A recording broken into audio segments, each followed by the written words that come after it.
Assalamualaikum warahmatullahi wabarakatuh. Bismillah, alhamdulillah, wassalatu wassalamu ala rasulillah wa ala alihi wa ashabihi wa mawalah, amma ba'du. Jamaah salat maghrib Masjid Nurul Ikhlas rahimakumullah. Insyaallah kita akan melanjutkan satu atau dua ayat dari kandungan surah Yusuf. Pada kesempatan malam ini saya akan membacakan ayat yang kelima dari surah Yusuf. Jadi surah Yusuf itu adalah surah yang diturunkan sekaligus tanpa dipisah dan dipenggal. Maka disebut di dalam Al-Quran ahsanal qasasi, kisah yang paling indah. Pada ayat yang kelima, A'udzu billahi minasyaitonir rajim. قال يا بني لا تقصص رؤياك على إخوتك فيكيدوا لك كيدا إن الشيطان للإنسان عدو مبين. Sadaqallahul azim. Allahumma arhamna bil Quran. Episodenya adalah dimulai tentang Nabi Yusuf yang ketika usia 17 atau 18 tahun itu mimpi melihat 11 bintang dan juga mimpi melihat matahari dan bulan. 11 bintang itu adalah saudaranya, matahari itu adalah ibunya, dan bulan itu adalah ayahnya. Setelah Nabi Yusuf kecil usia remaja 17 tahun menceritakan apa yang dialami dalam mimpi, diceritakan kepada ayahandanya yang bernama Nabi Yakub alaihissalam, kemudian dinasehati. Qala ya bunayya, berkata ayahnya Nabi Yakub kepada Nabi Yusuf, wahai anak kecilku. Kata bunayya itu adalah bentuk, istilahnya dalam ilmu sastra Arab, bentuk tasghir. Ibnun itu anak laki-laki, bunayya itu adalah anak laki-laki kecil. Jadi oleh para mufassir dijelaskan bahwa apabila kita manggil anak kita, hendaknya memanggil dengan panggilan sayang. Jadi walaupun sebesar apapun, segede apapun, setua apapun, namanya anak di mata orang tua itu dianggap kecil. Ya bunayya, wahai anak lelaki kecilku. Itu kalau versi Jawa dulu saya ngaji, ya bunayya, he anak anggir cilik ingsun, wahai anak lelaki kecilku. 17 tahun diomongin masih anak lelaki kecil, itu panggilan sayang. La taqsus ru'yaka, jangan engkau ceritakan mimpimu ala ikhwatika, terhadap saudara-saudaramu. Nanti apabila engkau menceritakan, resikonya fayakidu laka kaidan, mereka akan membuat tipu daya yang berbahaya kepadamu, kaidan, dengan sebenar-benarnya tipu daya. Karena ayahannya ini ngerti bagaimana karakter saudara-saudaranya. Terus ayat ini ditutup, inna syaitana lil insani aduwwum mubin, sungguh setan terhadap manusia adalah musuh yang nyata. Nah, Nabi Adam alaihi salam itu ditempatkan di surga, malaikat diperintah untuk sujud. Kemudian ada makhluk yang namanya iblis.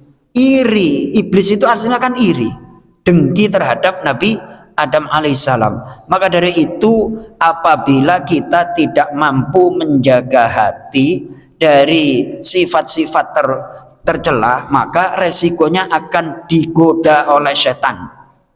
Kalah materi iri, kalah jabatan iri, kalah pinter iri. Nah, itu akan menjadi kendaraan setan untuk goda manusia. Apabila sudah tergoda, manusia itu akan melakukan hal-hal yang tak terpuji. Sekali lagi, setan itu adalah musuh yang nyata bagi manusia. Ingat, jaga hati, karena apabila hati kotor, mudah untuk ditimbrungi, dimasuki, digoda oleh setan. Makanya kemarin saya sampaikan bahwa surah trikul yang pertama itu kul huwallahu ahad, kul a'udzu birabbil falaq, kul a'udzu birabbin nas. Kul a'udzu birabbil falaq itu cuman anak-anak di belakang jangan berisik. Ketika manusia minta perlindungan kepada Allah dari faktor eksternal, itu cuma menggunakan kata Rabbi, menurunkan sifat Rabb, cuma satu. Tapi giliran perlindungan dari dalam itu menggunakan sifat, tiga sifat: Rabbin nas, Malikin nas, Ilahin hinnas. Jadi berbahaya sekali yang namanya kalau setan udah masuk ke dalam hati. Makanya min syarril waswasil khannas, dari keburukan setan yang menggoda, meniup-niup ke dalam hati manusia. Berbahaya sekali itu. Maka jangan lupa Mas, itu Haji Deliuzar, jangan lupa minimal setiap ba'da maghrib dan ba'da subuh kita membaca surah Al-Mu'awwidzatain, dua surah perlindungan. Faktor eksternal kul a'udzu birabbil falak, faktor internal itu adalah kul a'udzu birabbin nas. Ada riwayat di dalam kitab Ihya Ulumuddin, Imam Ghazali sampai menyampaikan seperti ini: laula syayatinu yahumuna ala qulubi bani adam la ra'au malakutas samawati wal ard. Saya masih ingat aja di ngaji diterangkan oleh guru saya, seandainya setan itu tidak nimbrung, tidak mengerumuni hati manusia, la ra'au, niscaya mereka akan melihat malakutas samawati wal ard, kerajaan langit dan bumi. Artinya bisa mengakses kerajaan langit kalau hatinya bersih. Masalahnya kita kan jangankan mengakses kerajaan langit, mimpi sama orang tua kita yang sudah, ya insya Allah orang tua kita adalah orang-orang yang solih, orang-orang yang diampuni oleh Allah. Mimpi aja jarang-jarang, apalagi mimpi berjumpa dengan guru, dengan ulama, apalagi mimpi berjumpa dengan baginda Nabi Sallallahu Alaihi Wasallam. Berarti kesimpulannya manusia itu hatinya kotor. Kalau hatinya bersih, ini kadang-kadang firasatnya tajam. Oh ini kira-kira nanti akan seperti ini, akan seperti ini. Itu kalau hatinya bersih. Tapi kalau hatinya ruwet, jangankan neropong orang, neropong dirinya sendiri aja nggak mampu. Tapi kalau hatinya bersih, itu firasatnya tajam. Ada hadis, ittaqu firasatal mu'min fa innahu yanzuru binurillah. Hati-hatilah terhadap firasat, yakni pandangan hati orang mukmin, karena dia melihat binurillah, dengan nur Allah. Jadi jangan kotori hati. Kalau hatinya kotor ya kasusnya kayak Nabi Yusuf alaihissalam. Terus dalam tafsirnya saya baca, amma mihnatu Yusuf li jamali wajhihi. Jadi Nabi Yusuf itu kena mihnah karena kegantengannya. Repot kan? Terlalu ganteng juga repot, nggak ganteng juga repot ya Mas Toto ya.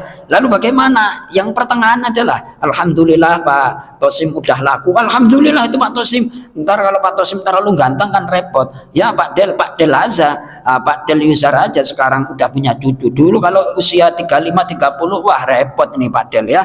Alhamdulillah senyumnya aja masih menawan tuh Pak Del, apalagi Pak Ketua itu. Bahaya itu kalau terus-terusan ngumbar senyum itu. Jadi terlalu ganteng juga repot ya Pak Isan, nggak ganteng juga bermasalah ya Pak Isan ya.